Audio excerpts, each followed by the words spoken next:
Olá, meus queridos, tudo bem com vocês? Tudo maravilha? Estamos aqui de volta para a aula 18.2, né? Nós vimos a aula 18.1 agora há pouco e nós abordamos o conceito de raça e etnia, né? As teorias eugênicas que vieram para o Brasil, essas influências que tiveram no Brasil. E a gente vai fazer uma breve revisão, né? Aquela revisãozinha básica que a gente sempre faz, dos conceitos que, de repente, não foram muito bem assimilados por vocês, né?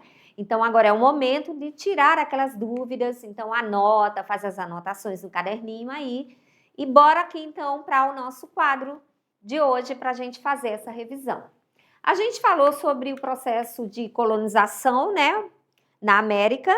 Ela foi marcada o processo de colonização na América foi marcado pela dominação cultural, econômica, política dos povos nativos, com destaque principalmente para a violência e a exploração, principalmente por Espanha e Portugal, né? Desses grandes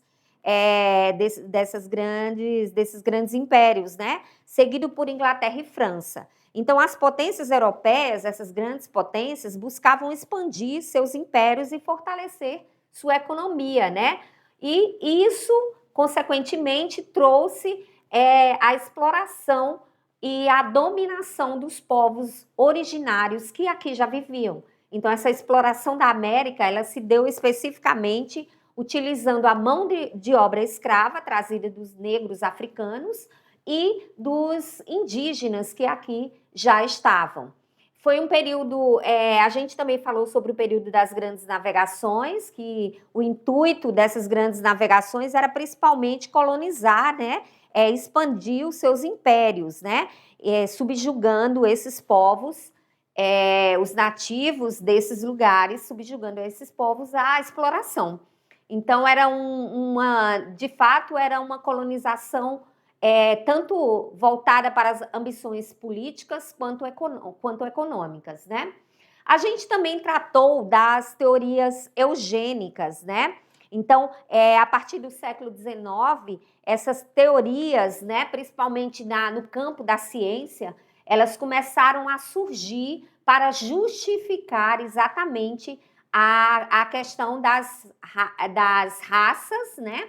Das diferenças de raças, que vale salientar aqui que a sociologia trabalha com o termo, não utilizando o termo raça, que ele não é mais usual, há mais de 70 anos, mais ou menos, que não se usa o termo raça, mas se estuda por que essas teorias surgiram durante o século XIX.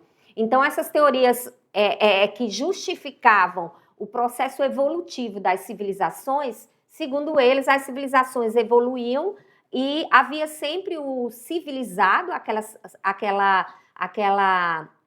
aquele povo civilizado e aquele povo não civilizado, o que tinha cultura e o que não tinha cultura. Então, com essas teorias, né, principalmente a teoria eugênica, que chegou e que teve influências no Brasil, essas teorias, elas foram muito fortes durante o século XIX, e eles usavam a biologia e a ciência de forma distorcida, no intuito de justificar a superioridade dos europeus e a dominação sobre os outros povos que não fossem europeus. Então, eram baseados em ideias como o darwinismo social, onde os mais fortes sobreviviam, e o determinismo biológico, né? Então, teorias eugênicas significa exatamente bem-nascido, no sentido mais geralzão da palavra, e o que é que eles propunham com essas teorias, né? Eles propunham o melhoramento da espécie humana a partir da reprodução de indivíduos com características desejáveis, né? Então, a gente trouxe nomes muito significativos aqui, que inclusive desenvolveram essa teoria, né? As teorias eugênicas. Então, a gente viu aqui na aula 18.1, né? A gente também viu o darwinismo social e racismo, né? Então, em virtude de ser uma teoria que considera a sociedade em raça superior e inferior, né? A chamada superioridade racial, o darwinismo social, que tem também como base ideias nacionalistas, que consistem em um pensamento totalmente preconceituoso e racista. onde você divide, né, as pessoas que a gente sabe que todos nós somos iguais, eu digo no sentido de temos as nossas diferenças culturais, mas como ser humano nós somos iguais, mas eles dividiam, né, as pessoas em superiores e inferiores, em cultura superior e inferior, em selvagem e em civilizado. Então, era uma forma preconceituosa e racista. Então, deste modo, acreditava-se que os europeus eram tão bons dominadores que esse fato decorria de a sua raça ser superior às demais. Então, essas teorias, a teoria eugênica, principalmente quando elas chegaram ao Brasil, chegou num período que o Brasil era ainda atrasado. E os intelectuais da época, aqui no Brasil, que aderiram a essa teoria racista, né? Essa teoria que acreditava que havia povos atrasados e povos civilizados, era justamente para tentar entender por que o Brasil era um país atrasado. E enquanto que a Europa, um país superior, né? Era uma grande potência. Então, essas teorias se disseminaram principalmente no século XIX, né? E século XX, tá? Inclusive, essas teorias aqui no Brasil. Agora, vocês terão um tempinho, então, para vocês aqui fazerem a atividade que foi proposta com base no tema que nós abordamos aqui, tá? Então, vocês terão um tempinho e daqui a pouquinho a gente volta para a correção.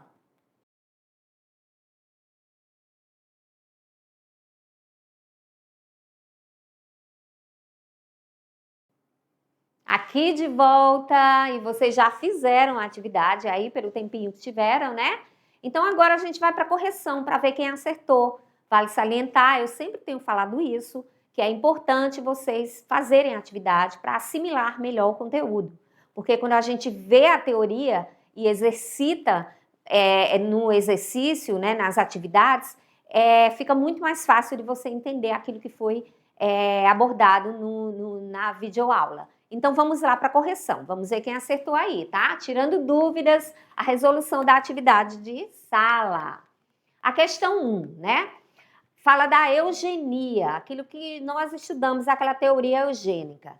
A eugenia, tal como originalmente concebida, era a aplicação de boas práticas de melhoramento, né? Ao aprimoramento da espécie humana. Francis Galton, lembra que falamos dele? Ele era inclusive primo de Charles Darwin e ele estudou muito a teoria da evolução. Ele foi o primeiro a sugerir, com destaque, o valor da reprodução humana, controlada, considerando-a produtora do aperfeiçoamento da espécie, né?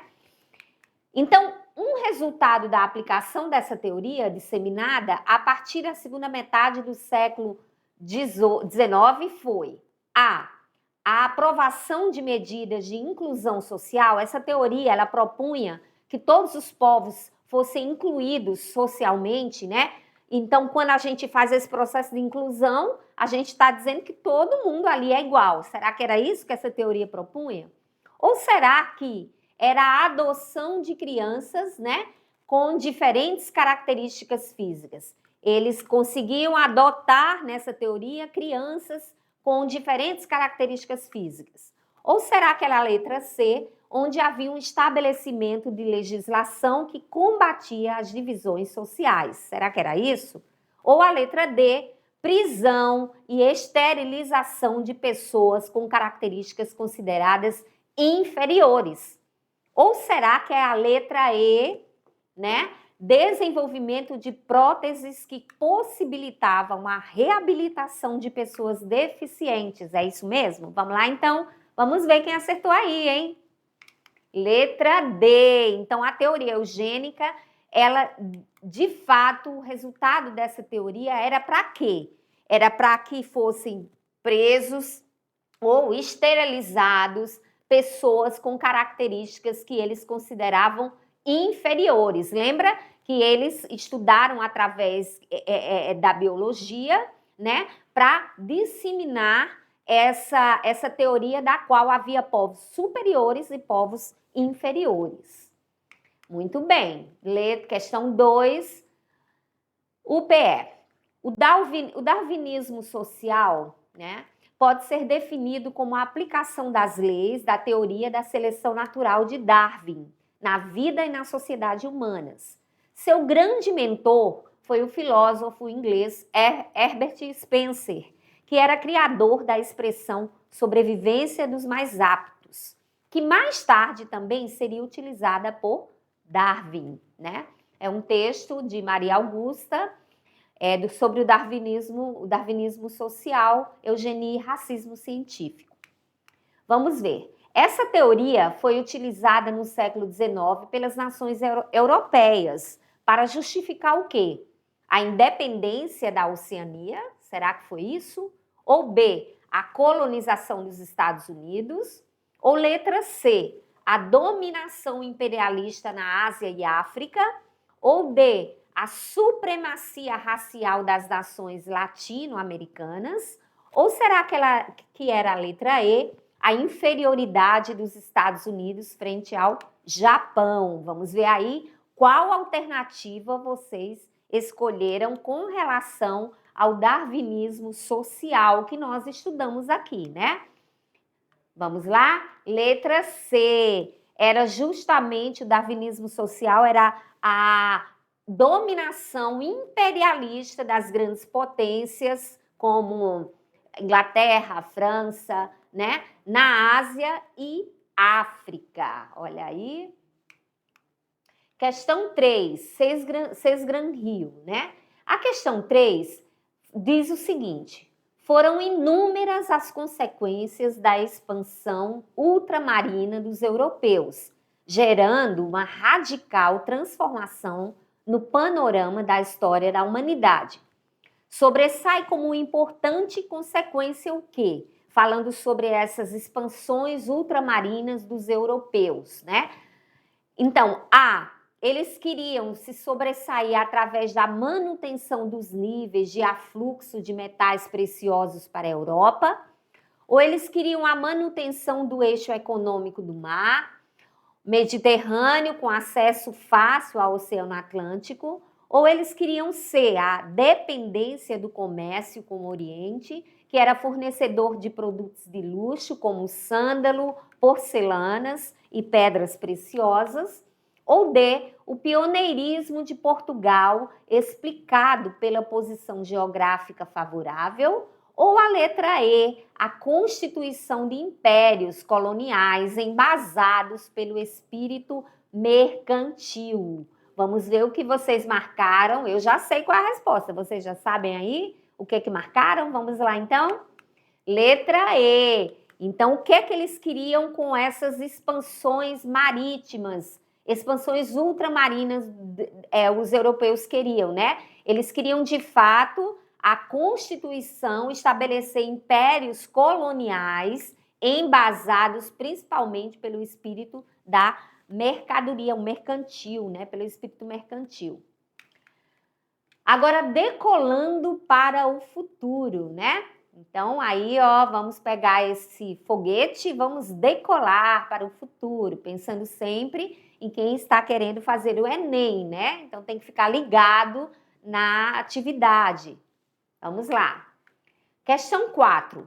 Como forma de justificar a dominação dos continentes africano e asiático, as grandes potências europeias, né? Inglaterra, França, né, que nós falamos aqui, Espanha, Portugal, elas valeram-se de teses científicas da época que pregavam a superioridade da civilização europeia como relação às demais civilizações. Essas teses, elas foram defendidas pela doutrina de quê? Qual doutrina era essa que pregava a superioridade da civilização europeia? Né? Onde eles eram considerados civilizados e os outros atrasados. Então, quem não conseguia chegar à civilização, né, eles eram subjugados, né?